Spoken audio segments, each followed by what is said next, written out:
Welcome back, everyone. I'm Terry Lively. Well, today I thought I would do something a little bit different. We here at the shop, because I'm a supplier in our industry, we get so many calls every day, people needing help with certain procedures, people needing help with clients with skin undertones, and just everything from questions on pigments to needles, machines, etc. So I thought I would start a segment called what am I calling it? What would Terry do? I thought I would start a segment called What Would Terry Do? And basically it's taking some of those questions that I'm getting in from email and from my website and giving you a scenario on how I answered that particular question for that person. Now, we're going to do this on a regular basis, so if you have a question, you can either email me, send me pictures of your client, on my email, and I'll throw my email address up at the end of this video, or you can even put it down below in the comments section of this video. By the way, please like the video and subscribe to my channel. That lets me know that people out there are really appreciating all the work and time I put into this. Also, if you click on the little bell below, it'll send you a notification when I've uploaded a new video, so that's kind of cool. Okay, so for our first what would Terry do scenario today, I want to tell you about an email I got last week. It was from a relatively new artist. She's only been in the industry maybe 3 years. I still consider that new because, 20 years later I'm still learning, but she's a real newbie. Anyway, she sent me a picture of a client's eyebrows, and I'm going to throw that picture up now so you can see what we're dealing with. So I'll be right back.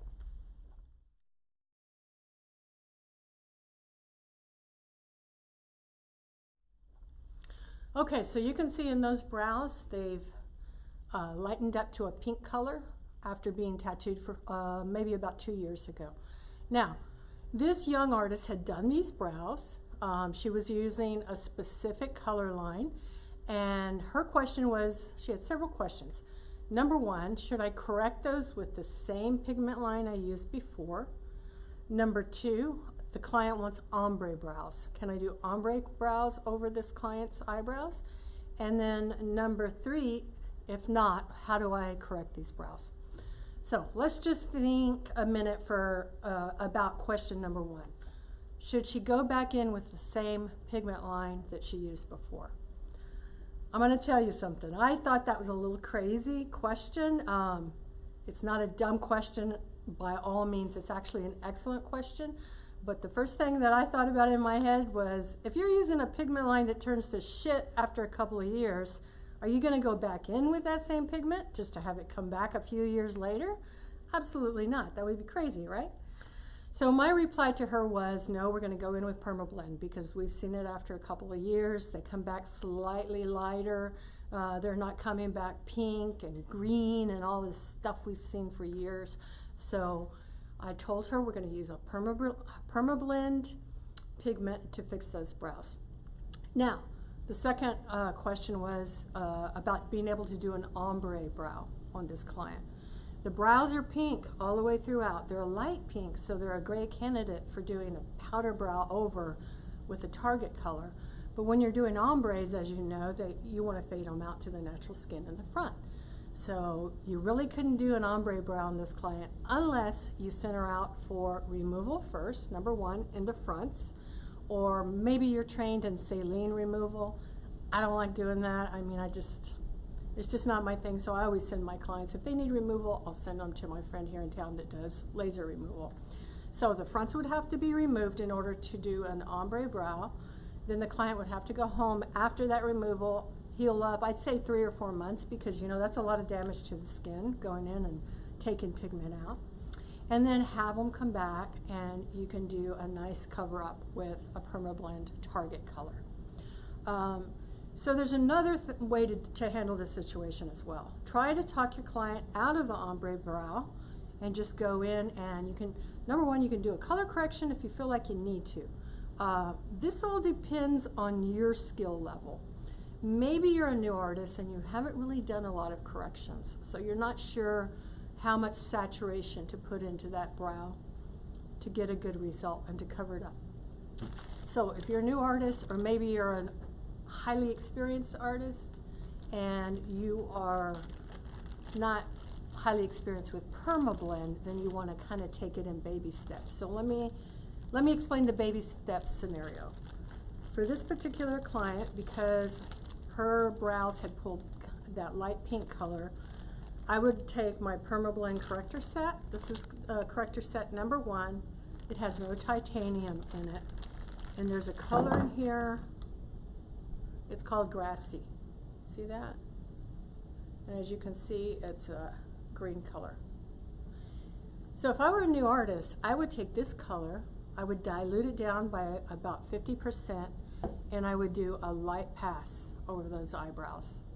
And then I would take my target color and either do it at that same session if I felt confident with it, or you could do a light pass with diluted 50% of Grassy and then send them home to heal, have them come back 6 to 8 weeks later, and then go over with your target color. That's kind of taking things in baby steps, and it's more of a conservative approach to doing corrections. If you're highly experienced and you know what you're doing, then you could just go straight in with a target color. When you're experienced, you know how much saturation you need to cover that light pink color. Does that make sense?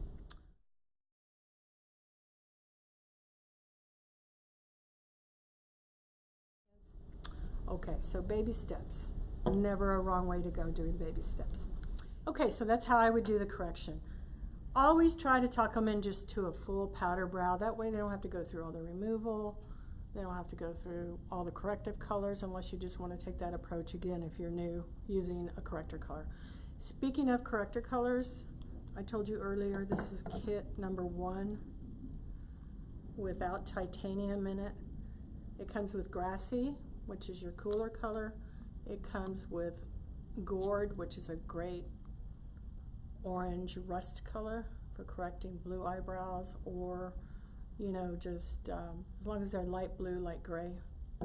And then it comes with Yellow Belly, which I really like also for correcting purple eyebrows, or maybe I want to warm something up, I'll add a drop or 2 of it to my pigment and mix it in if I want to warm a color up before I am using it on their brows or their lips or whatever. Okay, so this pigment corrector set is available on my site at www.cosmetictattoosupply.com. It is reasonably priced. How much is it, Debbie? $52. $52 for the corrector set, and they'll last you forever. And again, this is the set without titanium dioxide in them, which is white pigment. A lot of artists out there don't like working using corrector colors that have a lot of white in them. So, you know, we have a second set that does have titanium in it if you like more coverage. So it's your choice. Now, I'm going to talk about one more thing before I leave today. Talking about people calling in with questions, talking about people writing for customer support. When someone calls us, the first thing we do is ask them for their name so we can pull up their order and see what they've purchased from us before. Sometimes there's a silence on the phone because they have never purchased anything from us before. And we're like, well, you know, you've got Perma Blend, you've got a question on Perma Blend. Where did you get your order from? Maybe they can help you and give you customer support. 9 times out of 10, they'll tell us, no, I asked them, they told me to call you. You're the one that can help me. I'm like, okay. Are you buying from a supplier that has 0 experience doing permanent makeup? Or maybe a year of experience or 2 doing permanent makeup? Do you really want to buy from a supplier like that that can't even give you advice on how to use their products? I don't know. All I know is when we have people call us, we're here to help, but our customers come first. So if we're going to spend our time on the phone helping someone, then we give most of our attention to our customers who are loyal to us. Just like me, I'm loyal to people who are loyal to me. So we will certainly help you. Even if you bought your stuff somewhere else, we'll help you. But you might take a day, 2-3 days to get a call back from us because we give our customers the customer support first before we can help someone else and have the time. I'm a working artist just like you. I've said this a lot lately. I work 4 days a week still working on clients. I'm in my room working on clients all day. My assistant, Debbie, runs our supply business.